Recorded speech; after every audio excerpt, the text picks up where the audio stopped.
Hey everyone, I'm back after 2 months. As you may or may not know, I have been away from YouTube to focus on school, but I'm back because I ain't got school anymore. I'm done. I ain't have to go back there ever again. And, you know, I'm very happy. Which means I have about 3 months worth of content to make before I go to college. But the college schedule will be a lot better anyways, because in college in the UK you only do 4 days instead of 5. So I'll have an extra day to do whatever I want. And also in college you have 3-hour breaks during the day, so I could probably work on a video during the 3 hours I've got, or go to KFC near Burger, who knows. But you know, enough with the life update. It is time to dig into the second part of the iceberg. This video will include some of the super well-known things from the internet horror scene, and just like last time, there will be some entries that will recover from the Iceberg series from 2023 or some other videos from 2023 or 4. And I'll also cut, I think I cut a lot more out this time for time reasons, because the last video was 40 minutes long, and that's a little long for my liking, to be honest. As much as I think, oh, that 40-minute video is good, it's a little bit long for me to edit, you know? But let's jump into it, guys.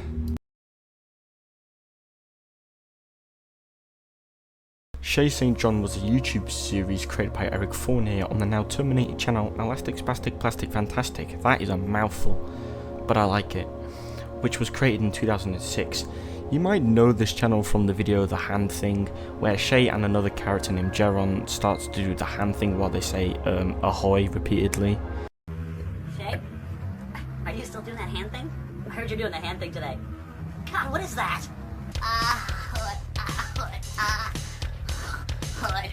Shaye, what is it? From this video alone, you can kind of see the vision of the series as it conveys both comedic and disturbing feel to everything. However, Shaye St. John actually has been around before YouTube, as it initially started as a set of 20 shorts called Triggers, which released on VHS in 1998 and was made by a production studio called Empty Socket Productions, which was made by Fournier himself and a friend of his, Andrew. However, the characters of Shaye didn't appear until 1999. Between the years of 1998 to 2002, these tapes would be actually shown in nightclubs in both New York and Chicago, which is just strangely cool, to be honest.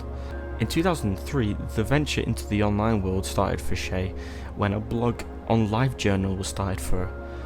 The page documents things like strange happenings which are normal in Shaye's life, and pictures of Shaye in public, and some very offensive things by today's standard. Wow, you cannot get away with this in like 2025.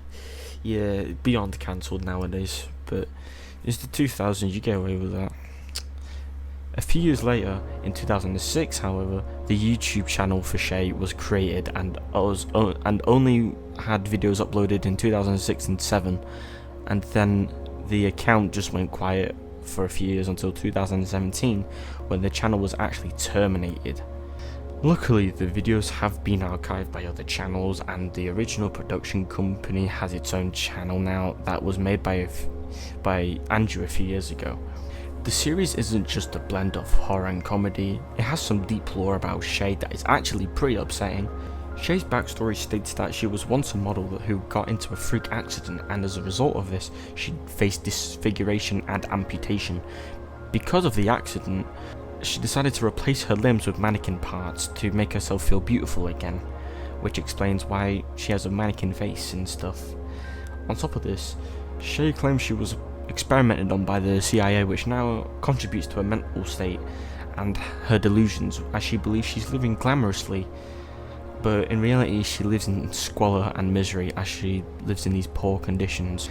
Sadly, Eric Fournier passed in 2010 at the age of 42 from alcohol-related problems. He was a creative and wacky man who managed to perfect the fusion of comedy and body horror, and the somewhat offensiveness of the early internet days. May he rest in peace.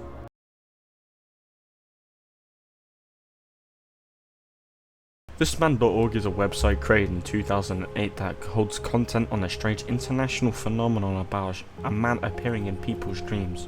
This phenomenon was first made aware by a well-known New York-based psychiatrist in 2006, when a patient of theirs draws a face of a man who appears in their dreams very often, but never sees him in her waking life.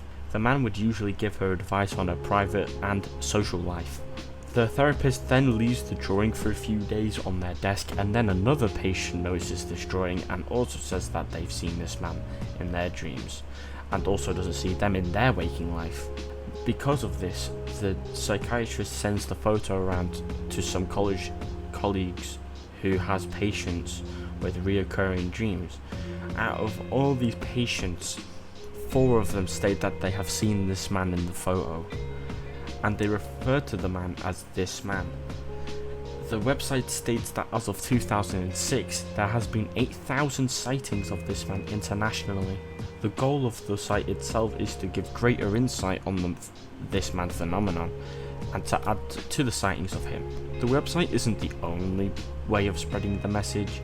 The creator has managed to advertise the phenomenon in major cities around the world as small signs stuck onto lampposts or walls for the site. And there's a chance you may have seen this if you were in like a major city at all within the last almost 2 decades. It was mainly popular in the 2010s, and I've even seen this a few years ago in Manchester on like some random wall. But is there any truth to this phenomenon? Sadly not. This is actually just a hoax and a conceptual art project made by sociologist and marketer Andrea Natella as a guerrilla marketing tactic and art project. The publicity worked, however, as it blew up online and has even been included in a lot of popular media, such as a small arc in the popular manga and anime series Dandadan, and being a small appearance in an X-Files episode.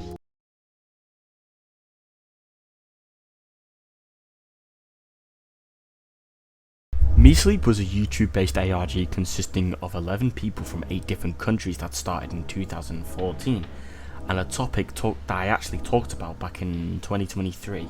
Even though the ARG mostly took place on the Sleep channel, Sleep began on a separate channel called Soonkin that was owned by the person who was central to Sleep and this project. This project started just before March 17th, 2014, and posted a series of videos that shared the title of Soonkin, but the channel was deleted on March 20th, which was only days after the creation of the channel. There's been about 8 confirmed videos from the Soonkin series. Shortly after, a Sleep/Soonkin styled video was uploaded to a website called vid.me on March 23rd, 2014, just 5 days before the Sleep channel creation, and was titled This, which translates to New Skin, which, fun fact, Soonkin is an anagram for New Skin, which confirms that this is the work of me. And I did try to look for this video, but I really couldn't find it anywhere, like at all, which is sad. But if anyone can find it, thank you. But on March 28th, 2014, the channel for Meat was made, and the very first video uploaded was called 49. 49 starts with a door that leads down to a dark bathroom, closing in a very stop motion like style as this fuzzy sound starts to play.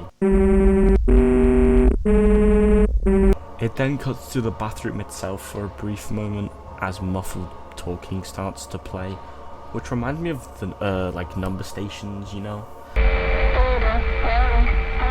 But then back to the door, the bathroom door, but this time at a lower angle and a glove attached to the doorknob. And if you look into the bathroom, like it's very brief. Like the shot begins and the door's like slightly cracked open. You can see like an animal's head, then it closes, and then when the door opens back up, it's replaced with like something that looks like a mannequin torso. The fuck? After this, we see something I can't even make out, then a mannequin's leg, and a box that has been blurred, possibly due to privacy reasons, an old photo, a French cigarette warning, and something's near it that kind of look like teeth, to be honest. Another old photo, a computer screen that has certain highlighted letters, and the highlighted letters read Soonkin, further confirming that Soonkin is a part of this video and the channel. Also confirming the link between Sleep and Soonkin. The sound changes to music from a wind-up doll as the scene shows the screen, but more close up on the highlighted letters.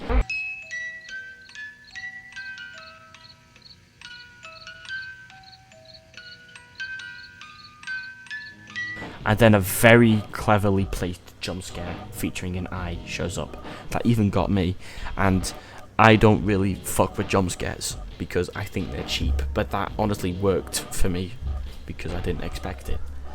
The video then ends with the bathroom door closing again with the same sounds from the start of the video, then the video just ends. The most popular video uploaded by Meat Sleep was the video called Ingrate. Ingrate starts with the floor of a dingy and dark basement as a man with a disturbing voice says, "You live here. I let you live here. I gave you a home. You live here. I let you live here. I gave you a home." The video then continues to show off the rundown basement as the voice continues to state how ungrateful this person that he is talking to or about is. Now you live here. You're ungrateful.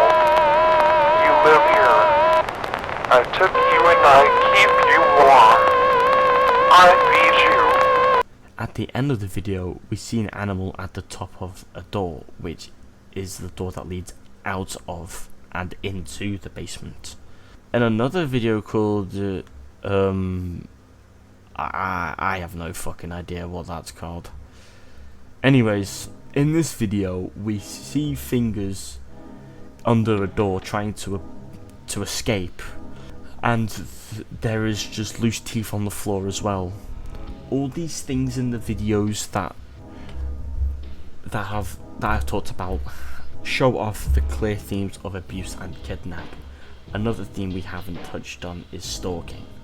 In the video circle, we see a sign reading Newskin, further showing Soonkin's involvement. But the thing is, we aren't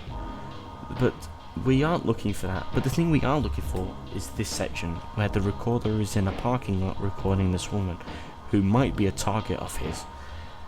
As the recording progresses, the woman becomes noticeably uncomfortable, as she probably can tell that she's being stalked, as she begins to look around in fear. Stalking is also seen in the video title when a window is shown in the video, possibly suggesting him waiting next to his next victim, trying to get a good view. And it is also shown in the video This Is Not a Coda, which shows Meat recording someone from the outside, but they are right next to the window or door, possibly being filmed right before kidnapping the victim. To make things even more disturbing, there's proof that the actions of Meat have ended fatally, with the video Walk in the Park, which shows a crime scene, and in the crime scene we can see this white tarp looking thing laid out, and when it's removed, a dead body is under that tarp. It seems to be human, but with the poor quality, I really cannot tell. This shows that Meat was dangerously obsessed with his victims, even feeling like what he did was a good thing, as he believes he's cleaned these people, and if they fight back they get hurt, fatally hurt. However, the series would come to an end in January of 2016, after they were reported by the famous group Anonymous due to concerns of the channel showing off real crimes. Because of this, all videos were taken down and the video No More was uploaded, which spilled the truth on who was behind everything. 4 days after the last ever Meat Sleep upload, a channel named Slob Room uploaded a video called Meat Sleep You Are a Coward, and in the video he stated that he was the one who harassed Meat off of YouTube, and states that the video No More was quote unquote bullshit. I personally think this is false, since Meat is referred as a he, but Meat isn't a singular person. Like I said, it's a group of both males and females, since Soonkin is actually a woman. Sadly, the centerpiece of Meat Sleep, Soonkin, sadly passed in 2021. This was confirmed on Soonkin's official Twitter account by a friend of hers. We aren't sure of the death to this day, but that doesn't mean we should go looking and asking people who knew Soonkin of her death, because the grief of the death itself will still hurt even 4 years after. Losing a friend isn't easy, and asking about the cause of death will bring back bad memories of the time that when they found out that she died. So seriously, I just urge you guys to let Soonkin rest in peace and to respect everyone. Ted the Caver is a creepypasta, but not just any creepypasta. It's deemed to be the very first creepypasta, as it was created in 2001, which predates most if not all other creepypastas by around a decade. And this creepypasta was created on an Angelfire website. And for those who don't really know what Angelfire is a paid website hosting service which allows you to have a website without the hassle of having your own server rack and sorting out things like bandwidth, as Angelfire does that for you. The story of Ted the Caver is in a diary-like format that follows a man named Ted and a friend of his named B, exploring a mysterious cave that is referred as the Mystery Cave. During the story, Ted finds a small hole named Floyd's Tomb, which is named in honor of a caver named Floyd Collins, who died in 1925 after getting his leg pinned by a large rock at Mammoth Cave National Park in Kentucky. This is actually real. Floyd Collins was a real caver who died this way and was trapped in a cave for many days. This isn't a part of the story. He is a real person. This passage in question, though, led to a compact hole, and when they managed to open up the cave further, they got excited as it could be an unused passage, and they began to work on getting into the passage for days. As they go further into the cave, they begin to see strange hieroglyphs and feel winds whilst digging down. In Ted's last ever post, he states that he and B will go back into the cave with weapons, as they have had nightmares and hallucinations and even an interaction with the supernatural. No updates have been made since the last post on May 19th, 2001. Funnily enough though, the people in this story are real. Ted in this story is the author, whose name is Ted Hageman, I think, or was it Hedgeman? I'm sorry if I pronounced it wrong, I'm just not good with really long names. And his friend B is his friend Brad. Ted claims that he created the story based on real caving experiences of his in Utah in a cave called the Freeway Cave, or also known as the Interstate Cave, and also admits to adding a paranormal element for a creative addition to the story. The mystery of this creepypasta has many people curious and puzzled over the last 20 years since the last post, and with that curiosity, people have decided to theorize on what happened in the story. The first theory that we will mention is the theory that the admission of the author was just a way to cover up the disturbing and dark things that actually happened in Ted's real experience. This is known as the cover-up theory. The second theory is the theory that the authenticity of the paranormal encounters that Ted and Brad faced, and they just might not be paranormal, but they might be hallucinations. I don't think this theory has a name, but I'm just going to call it the hallucination theory. And the last theory states that the creature that they face might be a mythical creature known as the Hodag, who is associated with the lumberjack folklore and is usually seen as being a 7-foot tall frog-like creature with a frog-like shaped head, with glowing eyes and having a long tail with spears attached to it. The creature that is faced in the story could also be represented as a demon, which adds to the supernatural nature. The Wyoming Incident is a video posted by John Rev on September 10th, 2007, but no longer exists. Luckily, there is a re-upload by and.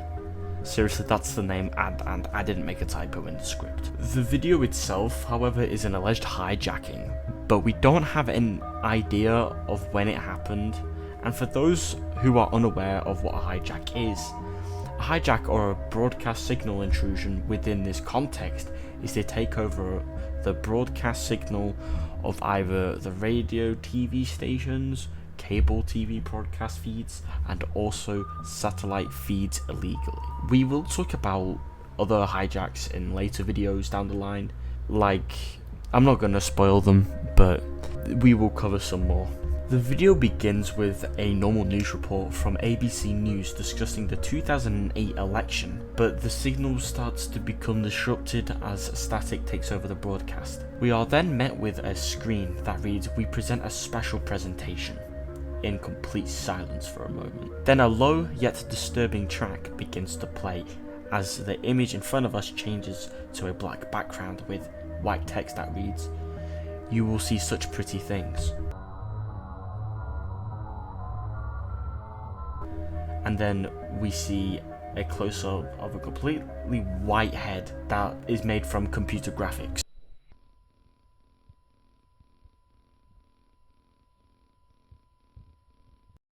It then returns to the "We present a special presentation" screen for a while, and then cuts to a screen which reads, "Why do you hate?"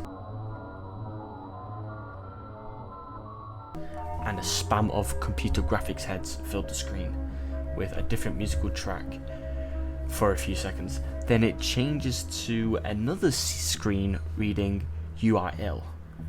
The presentation screen comes back right after this. The video continues this pattern with the screens, the heads, and the disturbing music tracks. All the rest of the screens read, "What hides in your mind? We have already seen it. You can lose everything. Nothing is priceless," which actually has a very familiar track in this one if you're a Silent Hill fan, like I am. I noticed this one a little quickly because I've played every Silent Hill game except Silent Hill 2 Remake. Lucky me, I know. But this screen in question has a reversed version of Clawfinger from the first Silent Hill game released in 1999. Take a listen.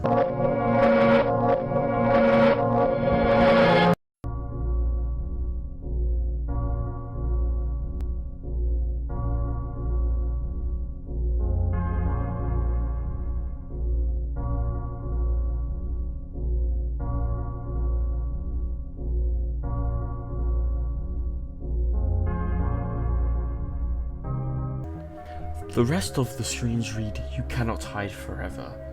We stand at the door. You are lost on the path. There is truth in fiction. And lastly, all good things." That's it, just all good things. Not even all good things come to an end, just all good things. The video then cuts back to the initial broadcast on ABC News since the hijack was intercepted, then the video ends. If it wasn't already obvious, the video isn't a real hijacking. We can tell this because of all the music tracks being used were from already existing media, like the part with the Silent Hill 1 soundtrack. The other tracks used, according to a fandom wiki made for the incident, include a snippet of Viacom V of Doom Reversed, Decalogue 4 Part 2 by Zbigniew Preisner, Les Marionettes by Zbigniew Preisner, Aberdeen / beginning of the story featuring Stina Nordenstam by Zbigniew Preisner, and Mad Nightingales of the Russian Forest by Boris Grebenshikov. If I said that wrong, I'm sorry. And also Sergei Kuryokin. I don't know what is with these names. They're just very confusing to me. Also, we can use the heads as a way to tell that they are a fake video, because the legend states, the backstory states, that there were real decapitated heads in the hijack, but over on the video it's only 3D heads, not real heads, just computer graphics heads. The final reason that this is fake is that it was actually inspired by the very real Max Headroom incident that took place in 1987, which I don't think I will talk about on this Iceberg, sadly, and I don't know if I talked about it back in the day when I was like just starting out. What's even stranger is that the popularity of the video spawned a fan video claiming it's a lost sequel to the original hijack, but it's so clearly faked, when one of the heads used is just a screenshot of the G-Man from Half-Life 2. I'm not joking, the fucking G-Man. The whole thing also turned into an ARG, which I don't think has been solved as of 2025, but I ain't too sure, because I don't know, ARGs they just die too quickly now. But if anyone did take part in this ARG, or is taking part in it, please just, if you can you confirm or deny my statement of it being unsolved or dead? Thank you.